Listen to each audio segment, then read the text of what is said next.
శుభోదయం మిత్రులారా, వార్తా కథనాలపై విశ్లేషణ కార్యక్రమం టీజీటీ మార్నింగ్ న్యూస్ కు స్వాగతం. నేను మీ జర్నలిస్ట్ సత్య.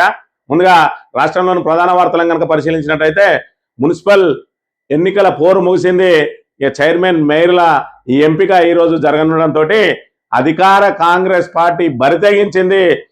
ఏదో రకంగా మరి ఇక్కడ 100 మున్సిపాలిటీలు కైవసం చేసుకోవాలి, కనీసం 90 మున్సిపాలిటీలన్నా కైవసం చేసుకోవాలని చెప్పి సీఎం ఏదైతే ఆదేశాలు జారీ చేసిందో మరి ఇక్కడ పోలీసులను అడ్డం పెట్టుకొని ఇక్కడ అధికార కాంగ్రెస్ మంత్రులు ఎమ్మెల్యేలు విచ్చలవిడిగా బరితెగించి అధికార దుర్వినియోగానికి పాల్పడతా ఉన్నారు.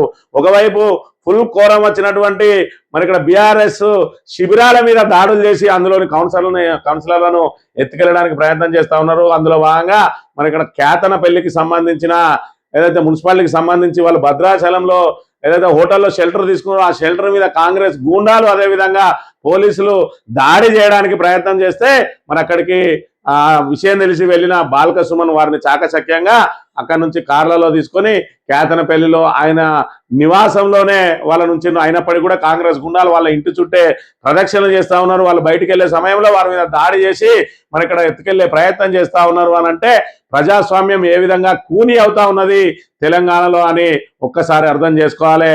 ఇప్పటికే ఏదైతే ఇచ్చిన 6 గ్యారంటీలు 100 రోజుల్లో అమలు చేస్తామని చేతులెత్తేసిన కాంగ్రెస్ 420 హామీలను కూడా నెరవేర్చలేక చేతులెత్తేస్తే నిన్నటి రోజున మరి ఇక్కడ రేవంత్ రెడ్డి అయితే అసలు సంక్షేమ పథకాలు చేయలే, మీరు ప్రభుత్వం మీద ఆధారపడద్దు, అదేవిధంగా మరి ఇక్కడ ఏదైతే ఎస్సీలు ఎస్టీలు మరి ప్రభుత్వ భూముల కోసం చూడొద్దు అని చెప్పి మరి చేతులెత్తేసిన పరిస్థితిని కూడా మనం ఇక్కడ చూడాలి. మరి ఇక్కడ రేవంత్ రెడ్డి బేలతనంతో చేతులెత్తేయడం, మరోవైపు కేంద్ర గణాంకాలు సాఫ్ట్వేర్ రంగంలో ఎగుమతులు 299% కేసీఆర్ హయాంలో జరిగినాయని నివేదికలు రావడం చూస్తూ ఉంటే మరి ఇక్కడ ఏదైతే తిరోగమనంలో పోతున్నటువంటి రేవంత్ పరిపాలనకు అదేవిధంగా మరి ఇక్కడ 10 ఏళ్ల కాలంలో పురోగమించిన కేసీఆర్ పాలనకు కేంద్రమే గణాంకాలు వెల్లడిస్తున్నట్టుగా మనం ఇక్కడ గమనించవచ్చు. ఆయన పదే చెప్తా ఉంటాడు 10 ఏళ్ల పాలన ఏ విధంగా ఉన్నది, నా 2 ఏళ్ల పాలన ఏ విధంగా ఉన్నది అని అంటే కేంద్రమే సమాధానం చెప్తా ఉన్నది. మరోవైపు ఏదైతే రేవంత్ రెడ్డి భాజపా చేతులెత్తేస్తున్న పరిస్థితిని కూడా మనం ఇక్కడ చూడొచ్చు. వార్తా కథనాలను కనుక పరిశీలించినట్టయితే ముందుగా నమస్తే తెలంగాణలో కేసీఆర్ విజన్ కేటీఆర్ మిషన్, ఐటీకి ఐకాన్, విప్లవాత్మక పాలసీలతో తెలంగాణను మేటిగా నిలిపిన కేసీఆర్, బీఆర్ఎస్ పాలనలో ఐటీకి చిరునామాగా నిలిచిన రాష్ట్రం, హైదరాబాద్ కు వరుస కట్టిన 100 దిగ్గజ కంపెనీలు, 2023-24లో ఐటీ ఎగుమతుల విలువ 2,72,076 కోట్లు. 2014 ముందు కాంగ్రెస్ పాలనలో ఇది కేవలం 57,000 కోట్లే ఉండేది. 10 ఏళ్ల వ్యవధిలో 299% పెరిగిన ఐటీ ఎగుమతులు. కేసీఆర్ పాలసీలతో ఇన్వెస్ట్మెంట్ క్యాపిటల్ గా హైదరాబాద్, 14 ఎన్డీఏ రాష్ట్రాల ఐటీ ఎగుమతులు కలిపిన మనమే టాపట. కేంద్రం విడుదల చేసిన తాజా గణాంకాల ద్వారా సుస్పష్టంగా వెల్లడైంది. మరి ఐటీకి మా బాసే పెద్ద తోపు తురుంకాన్ అని చెప్పి మరి ఇక్కడ ఆయన చెప్పుకుంటా ఉంటాడు. ఎవరైతే రేవంత్ రెడ్డి తన చంద్రబాబు నాయుడునే పొగుడుతూ ఉంటాడు, బాసే తురుంకాన్ అంటాడు, చంద్రబాబు నాయుడు జపం చేస్తూ ఉంటాడు రేవంత్ రెడ్డి. కానీ మరి ఇక్కడ గత 10 ఏళ్ల కాలంలో కానీ అంతకుముందు చంద్రబాబు కాలంలో కానీ లేనన్ని ఎగుమతులు ఈ రోజున మరి ఇక్కడ కాంగ్రెస్ పాలనలో 57,000 కోట్ల ఎగుమతులు ఉంటే ఇలా 2,72,000 కోట్లు అంటే సుమారు 300% పెరిగింది అని అంటే మరి ఇక్కడ పరిపాలన ఏదైతే కేసీఆర్ పరిపాలన దక్షతకు ఇది నిదర్శనం.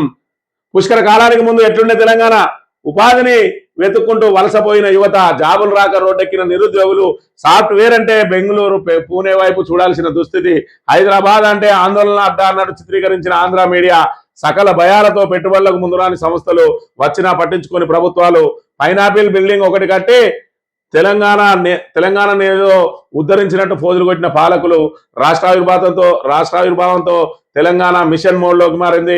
ఐటీ రంగం కోసం ప్రణాళికలు రచించింది కేసీఆర్ ప్రభుత్వం. సమస్యలను దాచుకొని రెడ్ టేపిజాన్ని పక్కకు పెట్టి పాతకాలపు జాడ్యాన్ని పటాపంచలు చేసి పాలసీలను ప్రకటించింది. పెట్టుబడుల ఆకర్షణలకు సింగిల్ విండో విధానాన్ని అమలుపరిచింది. ఫలితంగా ఐటీ రంగంలో తెలంగాణ రాకెట్లా దూసుకుపోయింది. 10 ఏళ్లలో 300% ఐటీ ఎగుమతులు పెరిగినాయి. అన్ని ప్రధాన సంస్థల జీసీసీలు తరలి వచ్చినాయి.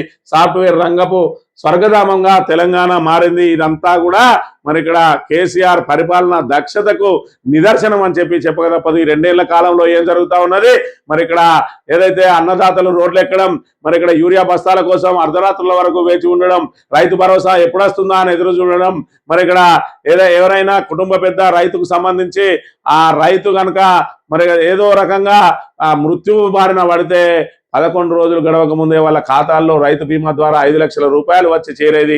ఇవాళ చూసుకుంటే ఆ రైతు బీమా కోసం ఎదురు చూపులు తప్పడం లేదు ఈలో.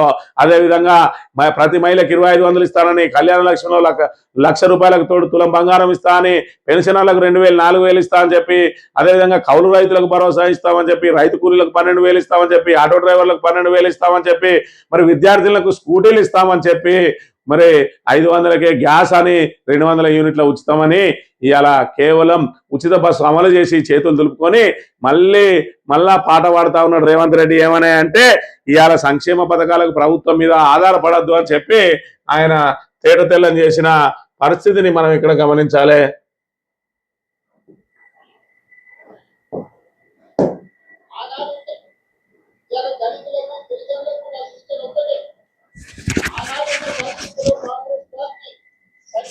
అభివృద్ధిలో ఒక విధానాన్ని తీసుకున్నాం. ఆ చట్టం ముగిసింది. ఇవాళ నిజంగా నాకు మీకు భూములు ఇవ్వాలన్నా ఈ ప్రభుత్వం దగ్గర భూములు అందుబాటులో లేవు. ఇక మీరు భూముల గురించి ప్రభుత్వం ఇచ్చే ఏదో సంక్షేమం గురించి ఆలోచించలేదు. భూముల గురించి ప్రభుత్వం ఇచ్చేది సంక్షేమం గురించి ఆలోచన చేయకండి. మరి ఇక ప్రభుత్వం దగ్గర ఇవ్వడానికి భూములు లేవన్నాడు.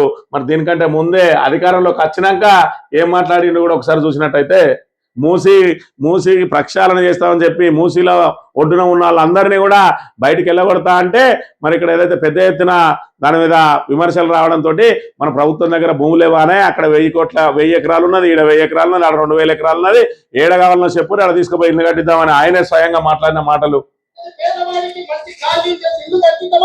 చెప్పండి, ప్రభుత్వం దగ్గర భూములు లేవా? ప్రభుత్వం కొట్టుపోయిందా? జవహర్ నగర్ లో 1000 ఎకరాలు ఉంది ప్రభుత్వాన్ని. జవహర్ నగర్ లో 1000 ఎకరాలు ఉంది ప్రభుత్వాన్ని. జవహర్ నగర్ లో 1000 ఎకరాలు ఉన్నది ప్రభుత్వాన్ని, ఇల్లు కట్టిద్దామంటాడు.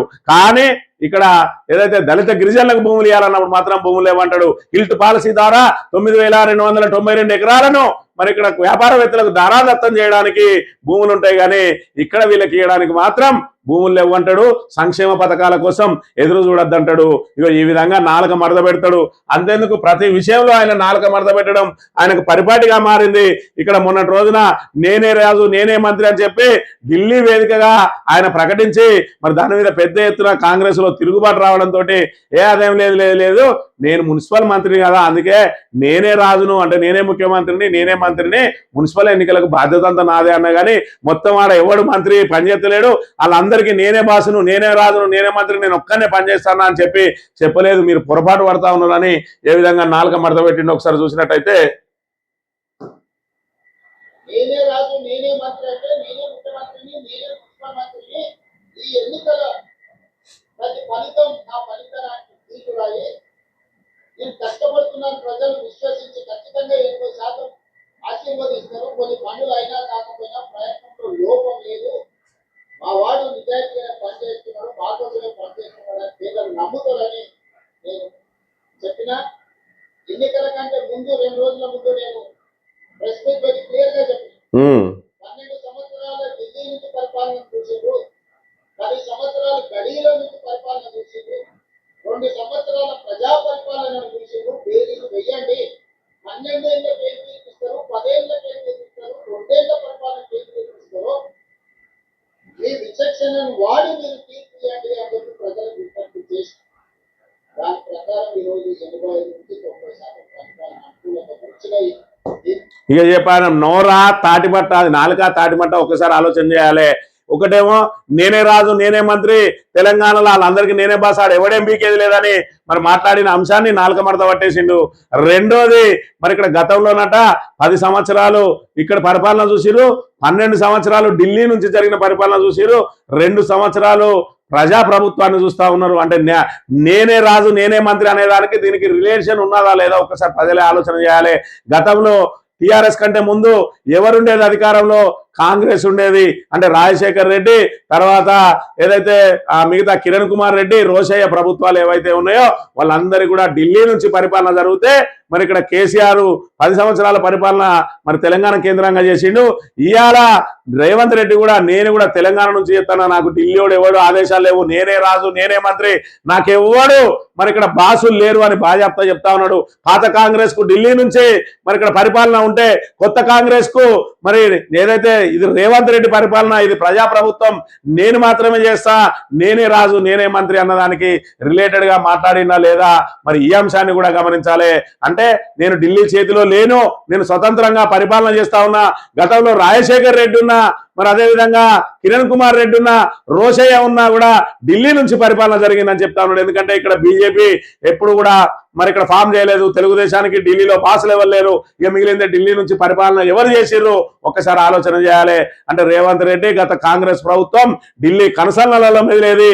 ఇప్పుడు ఈ 2 సంవత్సరాల నుంచి నేనే బాజాప్తా పరిపాలన చేస్తున్నా, నేనే రాజు నేనే మంత్రి అని మరి ఇక్కడ చెప్పిన దానికి మళ్ళీ ఉటంకిస్తూ చెప్పిండా లేదా ఒక్కసారి ఆలోచన చేయాలి. నాకు ఎవడు బాసులు లేడు, రాహుల్ గాంధీ లేడు, నా కేసీ వేణుగోపాల్ లేడు, నా సోనియా గాంధీ లేదు, నా ప్రియాంక గాంధీ లేదు.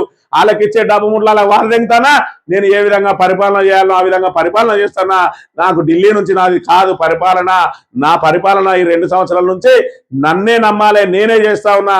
నాకు ఎవడు బాసు లేడు, నా కింద పనివాడు కూడా ఎవడు లేడు, అన్ని పనులు నేనే చేస్తాను అని చెప్పి నేనే రాజు నేనే మంత్రికి ఇక్కడ స్పష్టమైన వివరణ ఇచ్చిండు.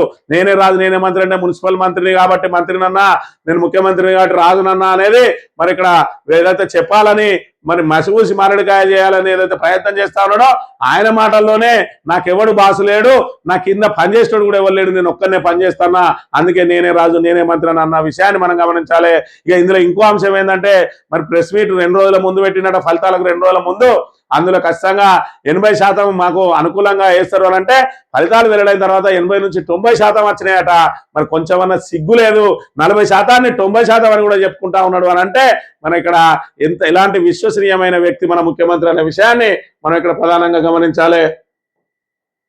ఇక బరిదగించిన అధికారం, మేయర్ చైర్పర్సన్ ఎన్నికల వేళ అరాచకం, డబ్బులాశ చూపి యథేచ్ఛగా ప్రలోభాలు, హంగు మున్సిపాలిటీలో అడ్డదారి పన్నాగం, పోలీస్ అండతో రెచ్చిపోతున్న గుండాలు, బీఆర్ఎస్ క్యాంపుల్లోకి మఫ్టీ పోలీసులు, భద్రాచలంలో అర్ధరాత్రి భయభ్రాంతులు, దాడికి దిగిన కాంగ్రెస్ గుండాల విఫల యత్నం, రోహిత్ రెడ్డి ఇంటి వద్ద పోలీసుల దౌర్జన్యం.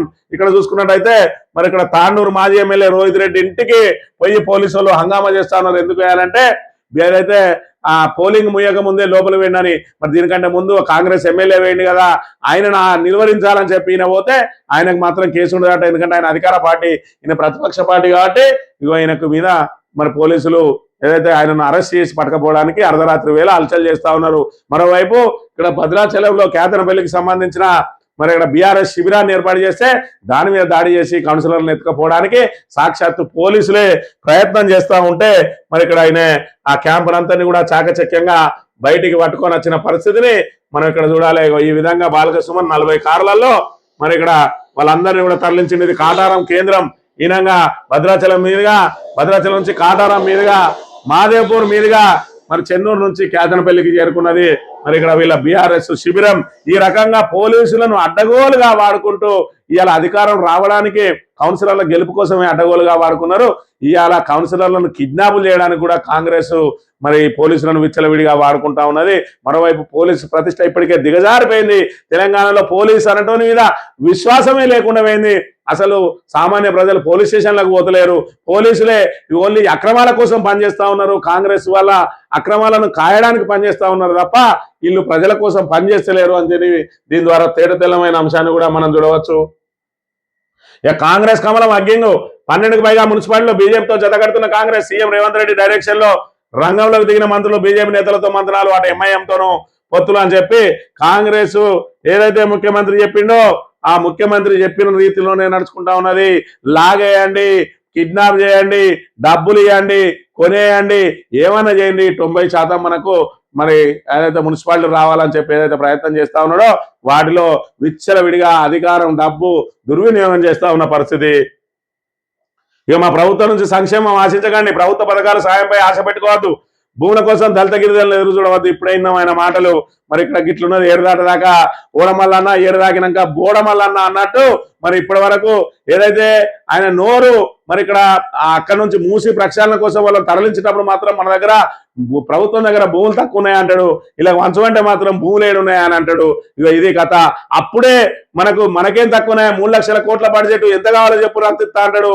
తర్వాత ఏమైందా మాకు మరి అభివృద్ధికి సంక్షేమానికి నిధులు ఇవ్వవా అని అంటే ఎక్కడున్నాయా, మనమే అప్పులలో ఉంటారు. ఏదైతే ప్రభుత్వ ఉపాధ్యాయులు కానీ, ఏదైతే రిటైర్డ్ ప్రభుత్వ ఉద్యోగులు కానీ మా పెండింగ్ డిఏలేవి, మాకు పిఆర్సీ ఏది, మా బకాయిలు ఏవంటే నేనేం చేయాలని నన్ను ఓసినాయిలే అని చెప్పి అక్కడ మాట్లాడతాడు. ఇక్కడికి వస్తే ఈ మాట, అక్కడికి వస్తే ఆ మాట. మరి ఇక్కడ విశ్వాసం లేకుండా నోటికి వచ్చిన మాట మాట్లాడేటోడు ఇలా తెలంగాణకు ముఖ్యమంత్రి అయిన విషయాన్ని మనం ఇక్కడ గమనించాలి.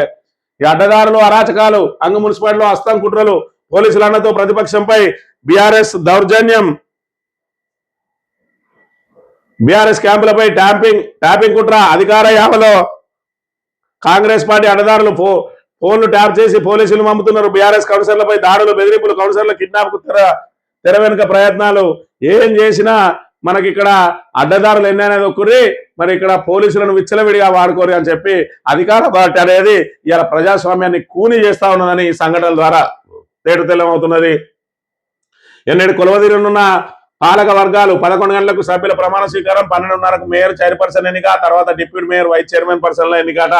11 గంటలకు సభ్యులందరూ ప్రమాణ స్వీకారం చేస్తూ ఉంటే ఇక కడియం కావ్య, ఏదైతే కడియం శ్రీహరి మరి ఇక్కడ ఏదైతే బీఆర్ఎస్ పార్టీని మోసం చేసి కాంగ్రెస్ లో చేరి సావుదలకు కూడా నోటికొచ్చిన అబద్ధాలు ఆడుతున్నటువంటి ఆ కడియం శ్రీహరి అధికారం కోసం, తన కూతురికి అధికారం ఇప్పించడం కోసం ఏ విధంగా అయితే అడ్డదారులు దొక్కిండో, ఇవాళ మళ్ళీ అక్కడ తొర్రూరులో మున్సిపాలిటీ కైవసం చేసుకోవడానికి కూడా అడ్డదారులు దొక్కుతూ ఆల్రెడీ వరంగల్ కార్పొరేషన్ లో మరి ఇక్కడ ఏదైతే ఎక్సాఫిషియోగా ప్రమాణ స్వీకారం చేసినటువంటి ఆమె మళ్ళీ డబుల్ ఓటు పెట్టుకున్నదట. ఏడాది క్రితమే వరంగల్లో ప్రమాణ స్వీకారం చేసి ఇప్పుడు తొర్రూరు మున్సిపాలిటీలో కూడా మళ్ళీ నమోదు చేసుకుంటా ఉన్నది. అధికార పార్టీ ఇటు ఎన్నికల కమిషన్ కు సంబంధించిన కొంతమంది అధికారులు కుమ్మక్కై మరి ఇక్కడ వాళ్ళకి ఎక్కడ తక్కువ ఉంటే అక్కడ వాళ్ళను అడ్డగోలుగా నమోదు చేయిస్తా ఉన్నారు. ఇప్పటికే ఓటున్న వాళ్ళను, అదేవిధంగా మున్సిపల్లో ఓటు హక్కులు, ఎమ్మెల్సీలు, రాజ్యసభ సభ్యులకు ఓటు ఉండదు మరి ఇందులో అని చెప్పి హైకోర్టు స్పష్టం చేసినా కూడా వాళ్ళని కూడా ఓటర్లుగా నమోదు చేస్తూ అడ్డగోలు అక్రమాలకు పాల్పడుతూ ఉన్నదట. ఈ సాక్షి దినపత్రిక విషయానికి వస్తే అమెరికాతో ఒప్పందం మాటిన రైతులకు ద్రోహం. అమెరికాలో భారత వాణిజ్య ఒప్పందంపై రాహుల్ తీవ్ర ఆరోపణలకు దిగారు. ఒప్పందం పేరుతో రైతులకు ద్రోహం తలపెడుతున్నారంటూ మోదీపై ప్రశ్నాస్త్రాలు సంధించినట. ఇక రాహుల్ గాంధీ చెప్పేవన్నీ అసత్యాలే. అమెరికా, యూకే, ఈయులతో కుదుర్చుకున్న వాణిజ్య ఒప్పందాలపై రాహుల్ అసత్య ఆరోపణలు చేస్తూ రైతులను తప్పుదో పట్టిస్తున్నారని అమిత్ షా మండిపడ్డారని చెప్పి మరి ఇక్కడ ఏదైతే మోడీ అదేవిధంగా రాహుల్ గాంధీలు మరి ఏదైతే భారత్ అమెరికా వాణిజ్య ఒప్పందం మీద భిన్న స్వరాలు వినిపిస్తా ఉన్నారు. మరోవైపు రైతులు మాత్రం నట్టేట మునిగే ప్రమాదం ఉన్నదని చెప్పి మరి మేధావులు అయితే ఆందోళన వ్యక్తం చేస్తా ఉన్నారు. ఇప్పటికే సోయాబీన్, ఇతర వాణిజ్య పంటల మీద ఎఫెక్ట్ పడ్డదట. ఆ రేట్లు మరి ఆల్రెడీ తక్కువ అయిపోయినాయి అని చెప్పి మరి అమెరికా మార్కెట్లు కనుక భారత్లోకి విచ్చలవిడిగా వాటిని వాణిజ్య పంటలు పంపించినట్టే ఇక్కడ రైతులు కుదేలవక తప్పదు అని చెప్పి ఆందోళన చెందుతున్న పరిస్థితి అయితే మనం చూడవచ్చు. ఇక Congress BRS BJP, Congress BJP హంగు కొత్త రాజకీయ రంగం అని చెప్పి హంగున్న చోట కొన్ని చోట్ల కాంగ్రెస్ బీఆర్ఎస్ కలవాల్సి వస్తుందట, కొన్ని చోట్ల బీఆర్ఎస్ బీజేపీ కలవాల్సి వస్తుంది, కొన్ని చోట్ల మరి కాంగ్రెస్ బీజేపీ కూడా కలుస్తా ఉన్నది.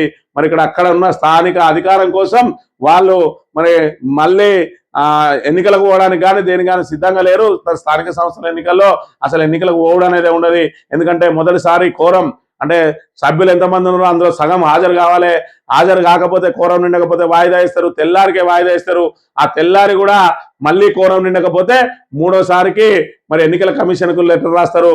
ఎన్నికల కమిషన్ ఒక తేదీ ఇస్తే ఆ రోజు కోరం ఉన్నా లేకపోయినా మరి ఇక్కడ మేయర్ కానీ, చైర్మన్ కానీ, అదేవిధంగా డిప్యూటీ మేయర్, అదేవిధంగా వైస్ చైర్మన్ల ఎన్నిక ఎంతమంది ఉన్నా అంటే 50 మంది ఉన్నదల్లా 25 మంది రావాలి. మరి మూడోసారి వరకు కూడా 20 మంది రాకపోతే మూడోసారికి 5గురు వచ్చినా కూడా అందులో నుంచే మరి ఇక్కడ మేయర్, డిప్యూటీ మేయర్ని ఎంపిక చేసే అవకాశం ఉంటాయి. కాబట్టి ఎట్టి పరిస్థితులలో దీని ఉప ఎన్నికలు అనేటివి దీనికి ఉండేవి. కాబట్టి మూడోసారి లోపు ఇలా బేరసారాలు అన్ని పూర్తి కావాలి. కాబట్టి మొదటిసారి బేరసారాలు అన్ని కూడా పూర్తి అయిపోతా ఉన్నాయట. అందుకని అధికార కాంగ్రెస్ పార్టీ మరి ప్రతిపక్ష పార్టీల మీద దాడులు చేసి వాళ్ళ కౌన్సిలర్లను లాక్కెళ్లే ప్రయత్నం చేస్తా ఉన్న పరిస్థితిని కూడా మనం ఇక్కడ ప్రధానంగా చూడవచ్చు. ఇక మళ్ళీ మనమే T20 ప్రపంచ కప్ లో భారత్ ఘన విజయం 61 పరుగులతో పాకిస్తాన్ చిత్తు సూపర్ 8 దశకు చేరిన టీమిండియా. మేము ఇండియా తోటి ఆడమని చెప్పి బీరాలు బింకాలు వలికిన మరి ఇక్కడ పాకిస్తాన్ చివరకు మరి వాళ్ళ మీద ఆంక్షలు విధిస్తారని చెప్పి క్రికెట్ నుంచి బహిష్కరిస్తుంది మరి ఐసీసీ అని చెప్పి ఆడక తప్పని పరిస్థితి. మరి కొలంబోలో జరిగిన ఏదైతే ఈ మ్యాచ్ లో రసవత్తరంగా జరిగిన మ్యాచ్ లో 61 పరుగుల తేడాతోటి ఓడిపోయింది పాకిస్తాన్ కు. వరుసగా భారత్ చేతిలో పరాభవం అయితే తప్పడం లేదనే విషయాన్ని మనం ఇక్కడ ప్రధానంగా గమనించాలి. విప్పులు లంఘిస్తే వేటేనట 3 రోజులుగా ఫిర్యాదు చేయాలి. ఫిర్యాదు అందిన వెంటనే షోకాజ్ నోటీసులు.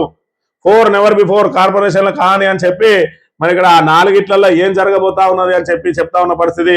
ఇక జనగామ మున్సిపల్ ఎన్నికల్లో కాంగ్రెస్ బీఆర్ఎస్ కు సమంగా ఓట్లు వచ్చినాయట. చైర్మన్ పీఠంపై పట్టు కోసం 2 పార్టీలు ఎత్తు వేస్తున్నాయి. సోమవారం చైర్మన్ వైస్ చైర్మన్ ఎన్నిక నేపథ్యంలో గొడవలు ఉద్రిక్తతలు జరగకుండా ఇద్దరికి వేరుకు సంబంధించిన మరి పార్టీలు అన్నిటి కూడా సెపరేట్ క్యాబిన్లు కట్టి పెట్టి ఒకరికి ఒకరు కలవకుంటా అనే అంటే ఏ విధంగా ఉన్నది ఇక్కడ ఉద్రిక్తత అనేది దీని ద్వారా తెలిసిపోతా ఉన్నది. స్పీకర్ తొలగింపై 9 చర్చ అవిశ్వాస తీర్మానంపై లోక్సభలో అదే రోజు ఓటింగ్ అట.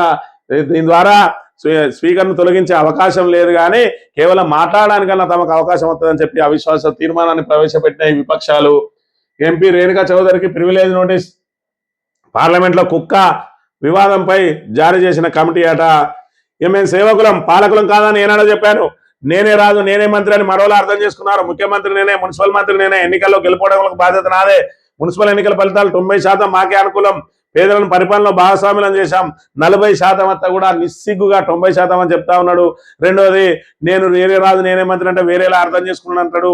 మరి ఇక్కడ ముఖ్యమంత్రి నేనే, మున్సిపల్ మంత్రి నేనే అని చెప్పి మరి అదేదో క్లియర్ గా చెప్తా అయిపోద్ది కదా. అంటే నేనే రాజు నేనే మంత్రిని అనే చెప్తావు. దాని తర్వాత వచ్చిన మళ్ళా ప్రసంగంలో కూడా యథావిధిగా మరి నాకు 12 ఏళ్ళు ఢిల్లీ పరిపాలన చూసిరన్నారు. 12 ఏళ్ల ఢిల్లీ పరిపాలన అంటే ఎవరి హయాంలో జరిగింది అది తేడా తెల్లం చేయాలి. దాన్ని ఖచ్చితంగా స్పష్టంగా చెప్పాలి. ఇవాళ 10 ఏళ్ళు మరి బీఆర్ఎస్ పాలన చూసిరు, 2 ఏళ్ళ నా పరిపాలన చూసిరు అంటాను. నాది ప్రజాపాలన అంటున్నావు, ఆ 12 ఏళ్ళదేమో ఢిల్లీ పాలన అంటున్నావు. అంటే గతంలో ఉన్న కాంగ్రెస్ చెత్త కాంగ్రెస్, నేను వచ్చినాక జరిగేది ఇప్పుడు మంచి కాంగ్రెస్ అని చెప్పి రేవంత్ రెడ్డి చెప్తా ఉన్న పరిస్థితి. మరి ఈయన మంత్రివర్గంలో ఉన్న గత 12 ఏళ్ళని ఏదైతే చెప్తా ఉన్నాడో అందులో మంత్రులుగా చేసి ఇందులో మంత్రులుగా చేసిన వాళ్ళు సిగ్గుతోటి తలంచుకోక తప్పని పరిస్థితి. మరి రేవంత్ రెడ్డి చెప్పే మాటలు మరి ఇక్కడ మీరు సిగ్గుతోటి రాజీనామా చేయాలి, అంతే తప్ప మీకు వేరే దారి లేదనే విషయాన్ని కూడా మనం ఇక్కడ గమనించాలి. ఇక బీపీకి ఏడాదికి 2 ఇంజక్షన్లు చాలట. డైలీ బీపీ మాత్రలతోటి బీపీ అనేది మరి ఇక్కడ సుమారు 50% కంటే ఎక్కువ మంది బీపీ టాబ్లెట్లు వాడుతూ ఉన్నారు. 40% కంటే ఎక్కువ మంది షుగర్ టాబ్లెట్లు వాడుతూ ఉన్నారు. మరి ఇక్కడ బీపీ ఎవరైతే బీపీ సంబంధించిన రోగులు ఉన్నారో వాళ్ళందరికీ నిజంగానే ఇది శుభవార్త. సంవత్సరం అంటే 6 నెలలకు ఒక ఇంజక్షన్, సంవత్సరానికి 2 ఇంజక్షన్లు వేసుకుంటే బీపీ మాత్రలు వాడాల్సిన పని లేదట. ఇది కనుక మరి ఏదైతే అందుబాటులోకి వస్తే బీపీ పేషెంట్లకు శుభవార్త అని చెప్పక తప్పని పరిస్థితి. కేటీఆర్ పై వారంలో ఛార్జ్షీటు. ఫార్ములా ఈ కార్ రేసులో పత్రాలను సిద్ధం చేసుకుంటున్న ఏసీబీ అధికారులు కార్పొరేటర్లు కౌన్సిలర్లు కిడ్నాప్ చేశారు. అరాచకాలకు పాల్పడుతున్న కాంగ్రెస్ నేతలు రాష్ట్రంలో దాదాపు 34 మున్సిపాలిటీలు అంగు దోపిడీని అరికట్టేందుకే సిపిఐకి మద్దతు ఇస్తామన్నామని చెప్పి మరి ఇక్కడ కేటీఆర్ మీద ఇక ఛార్జ్షీట్ ఎత్తారట. ఈ ఛార్జ్షీట్లు గిరిషీట్లు ఎత్తే నీ చేతులు ఏముండదు రేవంత్ రెడ్డి, ఆలోచించుకో. ఇంకో ఏడాది జరపాలనుకుంటే అప్పుడే ఛార్జ్షీట్ వేయకుండా ఉంటే నువ్వేమైనా చేయగలుగుతావు. కోర్టుకు పోయిందనుకో అదంతా మరి లొట్టపీస్ కేసు కాబట్టి పీకి పక్కన పడేస్తుంది కోర్టు కాబట్టి మీకు ఏదైతే పేపర్లలో అవసరం ఉన్నప్పుడల్లా మరి రాసుకోవాలి అని అంటే మరి ఈ ఫార్ములా కేసు రేసులు మరి దీన్ని రేపటి రోజున ఒక పరిషత్ ఎన్నికలు ఒక్కటే ఉన్నాయి. దానిలో ఈ కోర్టులో ఉన్న కేసు మీద అదొక 10 రోజులు వాడతాడు కావచ్చు. వాడి ఆ తర్వాత ఇక కేసులన్నీ మూలకు పడతాయి. ఇక ఏదైతే ఎమ్మెల్యే ఎలక్షన్లు వచ్చినప్పటికీ ఇలా చెప్పుకోవడానికి ఏమి ఉండదు. కానీ మరి అది ఎట్లాగో ఎమ్మెల్యే ఎలక్షన్లలో మనం గెలిచేది లేదు, సచ్చేది లేదు, పీఠాన్ని కాపాడుకుంటే చాలన్నట్టుగా ఉన్నది రేవంత్ రెడ్డి వ్యవహారం అనే విషయాన్ని మనం ఇక్కడ గమనించాలి. ఆ గట్టునుంటావా ఈ గట్టుకు వస్తారా? హంగు మున్సిపాలిటీలో వేడెక్కిన రాజకీయం. చైర్మన్ వైస్ చైర్మన్ పదవులపై వీడని ఉత్కంఠ. కౌన్సిలర్లను తమ వైపు తిప్పుకునేందుకు యత్నాలు. క్యాంపు రాజకీయాలు కొనసాగుతున్న బేరసారాలు. పలు చోట్ల కీలకంగా స్వతంత్రులు, ఎక్స్ అఫీషియోలు. జనగామలో వైస్ చైర్మన్ కారు 2 కోట్ల నగదాపరులు. కామారెడ్డిలో బీఆర్ఎస్ కౌన్సిలర్లకు హస్తంగాలం. జగిత్యాలలో ఎమ్మెల్యే సంజయ్ జీవన్ రెడ్డి వర్గపోరు. పాలక వర్గాలు కొలుగుదీరేది నేడే. మున్సిపల్ కౌన్సిలర్లు కార్పొరేట్ల ప్రమాణ స్వీకారం. Mayor, deputy mayor, chairman, vice chairman ఎన్నిక నేడే అని చెప్పి మరి ఇక్కడ అవసరం పడ్డ కాడ 1 2 అవసరం పడ్డ కాడ కారు 2 కోట్ల నగదు, ఫార్చునర్ కారు ఇస్తాం, అదేవిధంగా వైస్ చైర్మన్ ఇస్తామని చెప్పి ఆఫర్లు ఇస్తున్న పరిస్థితి. మరోవైపు చూసుకున్నట్టయితే కరీంనగర్ లో ఎవరత్తడో రాండ్రా అని మరి ఇక్కడ ఏదైతే తొడలు కొట్టిండో బండి సంజయ్ ఇప్పుడు కింద మీద అవుతాడట. కరీంనగర్ పై కాంగ్రెస్ కన్ను, కార్పొరేషన్ లో మారుతున్న లెక్కలు, ఫార్వర్డ్ బ్లాక్ విప్ కాంగ్రెస్ కే మద్దతు, నిజామాబాద్ లో హంగు ఇది చేతికే, కొత్తగూడెంలో CPI mayor, Palamuru corporation mayor గా ప్రసన్న, నల్గొండ మేయర్ గా బుర్రి చైతన్య అట పేర్లు కూడా చెప్తాడు. మొత్తానికైతే మరి ఇక్కడ తొండి సంజయ్ కి కాంగ్రెస్ మంట పెడుతుంది, కిందికి వెళ్ళి మంచిగానే మంట పెడుతుంది. మరి ఇక్కడ ఏదైతే ఆర్ఎస్ బ్రదర్స్ లాగా తిరిగారు ఇద్దరు, రేవంత్ రెడ్డి సంజయ్ ఇద్దరు కూడా ఆర్ఎస్ బ్రదర్స్ లాగా తిరిగి ఇద్దరు కలిసి బీఆర్ఎస్ ని టార్గెట్ చేస్తే ఇవాళ బండి సంజయ్ ముట్టి కిందికే నీళ్ళు వస్తాయనే విషయాన్ని మనం ఇక్కడ ప్రధానంగా గమనించాలి. శక్తితోనే సాధించాం, వాణిజ్య ఒప్పందాల్లో బలమైన స్థితిలో ఉండి చర్చలు అంటే రైతులను ముంచిన మోడీ వాణిజ్య ఒప్పందంతో దేశాన్ని అమ్మేశారని చెప్పి మరి ఇక్కడ రాహుల్ గాంధీ చెప్తున్న పరిస్థితిని మనం ఇక్కడ చూడాలి. ఇక ఈనాడు దినపత్రిక విషయానికి వస్తే ప్రజాకర్షక పథకాలకు తెరదించాం, వ్యవస్థీకృత అంతరాలు సరిచేస్తున్నాం, తదుపరి ప్రస్థానానికి కేంద్ర బడ్జెట్ ఊతం, వికసిత భారత్కి ఇది పునాది, వాణిజ్య ఒప్పందాలతో ఎగుమతుల ఊపు, తెలుగు రాష్ట్రాలకు ప్రయోజనం చేకూర్చాం, నా ఆలోచనలన్నీ దీర్ఘకాలిక దృష్టితోనే, పీటీఐ ఇంటర్వ్యూలో ప్రధాని నరేంద్ర మోడీ అని చెప్పి 1920లో తీసుకున్న నిర్ణయాలు 1947లో స్వతంత్ర సముపార్జనకు పునాది వేశాయి. అలాగే ఇప్పుడు తీసుకుంటున్న నిర్ణయాలు 2047 నాటికి వికసిత్ భారత్ సాకారం అయ్యేందుకు పునాది నిలుస్తాయి. ఇదే తరుణం, సరైన సమయం అనేది ఎర్రకోటపై నుంచి నేను ఇచ్చిన పిలుపు. ఇది ఇప్పుడు దేశ సంకల్పంగా మారింది, దేశంలో సరికొత్త విశ్వాసం తొణికిసలాడుతోంది అని చెప్పి మరి ఇక్కడ బీజేపీ ఆడిందే ఆట పాడిందే పాటగా సాగుతా ఉన్నది. ఎందుకంటే ప్రధాన ప్రతిపక్షం పూర్తిగా పప్పు చేతిలో ఉన్నది. మరి ఆ పప్పు ఇవాళ దేశాన్ని మరి ఏదైతే పురోగమనంలో తీసుకుపోతారని చెప్పి ఇప్పటికి కూడా ఆయన మీద నమ్మకం లేదు. మరోవైపు ఏదైతే ప్రతిపక్షం బలంగా ఉంటే ప్రజలకు తక్షణ అవసరాలు ఏమున్నాయని చెప్పి అధికార పార్టీ చూస్తుంది. కానీ ప్రతిపక్షం ఇప్పట్లో కోలుకునే అవకాశం లేదు. కాబట్టి మరి దీర్ఘకాలిక ప్రణాళికలనే తీసుకుంటా ఉన్నది బీజేపీ ప్రభుత్వం. ఎందుకంటే బీజేపీలో భయం అనేది లేనే లేదు. ఇవాళ ప్రతిపక్షం అనేది ఇప్పటికిప్పుడు పుంజుకొని మనల్ని ఓటమి పాలు చేస్తుంది అనే ఆలోచన వాళ్ళకు లేనే లేదు. మరోవైపు ఏదైతే కాంగ్రెస్ పార్టీకి అనుకూలంగా ఉన్న ఓట్లు ఏదైతే విదేశాల్లో నుంచి వచ్చి స్థిరపడ్డ ముస్లిం ఓట్లు ఏవైతే ఉన్నాయో వాటిని పూర్తిగా ఏరేస్తా ఉన్నది. ఇక బీజేపీకి ఎదురే లేదు. ఎందుకంటే రాహుల్ గాంధీని భారతదేశ ప్రజలు ఎక్కువ సంఖ్యలో విశ్వసించే అవకాశం లేదు. కాబట్టి మరి వెంటనే వాళ్ళకు తాయిలాలు ఇవ్వాల్సిన అవసరం బీజేపీకి లేదు. అందుకే 2047ను టార్గెట్ పెట్టుకొని మరి ఇక్కడ ప్రణాళికలతో ముందుకు సాగుతా ఉన్నది బీజేపీ పార్టీ అనే విషయాన్ని మనం ఇక్కడ ప్రధానంగా గమనించాలి.